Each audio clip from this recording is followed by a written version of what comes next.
Ժամը 15-ն է եւ հանդիպումը մեկնարկեց։ Այև Գրիգոր Մակարյանը ձեր էկրաններին էր, հենց նրանից էլ սկսենք ծանոթանալ թիմերի մեկնարկային կազմերին, խախտելով ավանդույթները, սկսենք տանտել հաջորդ փուլը այնտեղ արդեն։ Պետք է պայքարեն եզրափակչի ուղեգրի համար, հիմա գնդակը չի հայտնվում Վարդաս։ Շատ լավ գոլային պահ ուներ Փյունիկը, տեսնում է ներողություն Բանացը, տեսնում է կրկնապատկերը։ Գրիգոր Աղեկյանը կարող էր գրավել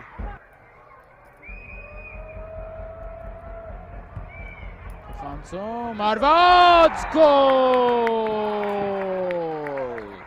Շատ լավ գոլ ստացվեց, իհարկե ինչով էին զբաղված Բանանցի պաշտպանները իրավիճակին խաղարկմանը։ Այսպես։ Ուրախանում է նաև Արտակ Օսեյանը։ Շատ լավ գոլ ստացվեց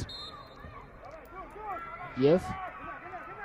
հաշվի մեջ առաջ է անցնում։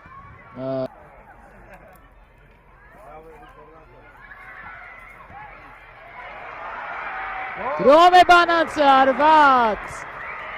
և Գորմանուկյանը իր բարձրության վրա է։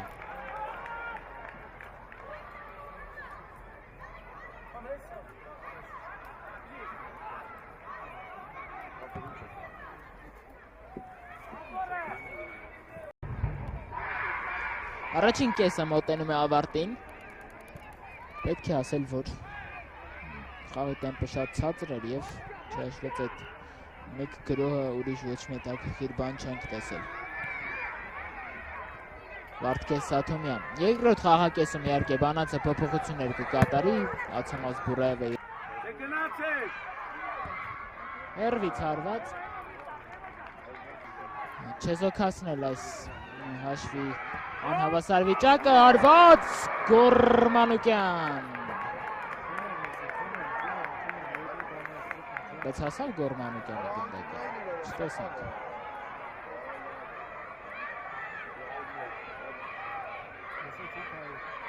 Ոչ, չասավ, բայց շատ լավ հարված էր։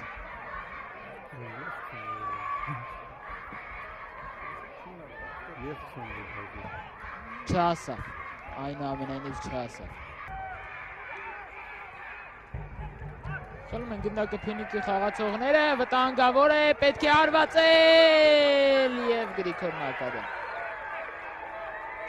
Շատ վատ հարվածեց հիմա Էրիկ Պետրոսյանը, այսքան մեծ հնարավորություններ ձեռք բերելուց հետո պետք էր ավելի լուրջ հարված կատարել ու այսօր վերջ եք է դնել ամեն ինչ։ Կորզել մեկ միավոր այս խաղում Բրոբարով։ Աղեկյան վտանգավոր է, հարվածել է պետք և Գորմանուկյանին է հասնում գնդակը։ Գրիգոր Աղեկյանը ամեն ինչ արեց, սկուտեղի վրա գնդակը մատուցված էր իրեն։ Եվ ինչ է անում Գրիգոր Աղեկյան։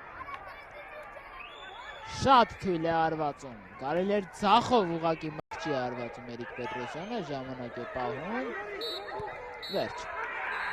Ավարտված է հանդիպումը, Բանանց Փյունիկ 0-1, Արամ Շախնազարյանի խփած գնդակը միակն է այս խաղում Պետրոս Ավետիսյանի գոլային փոխանցման շնորհիվ։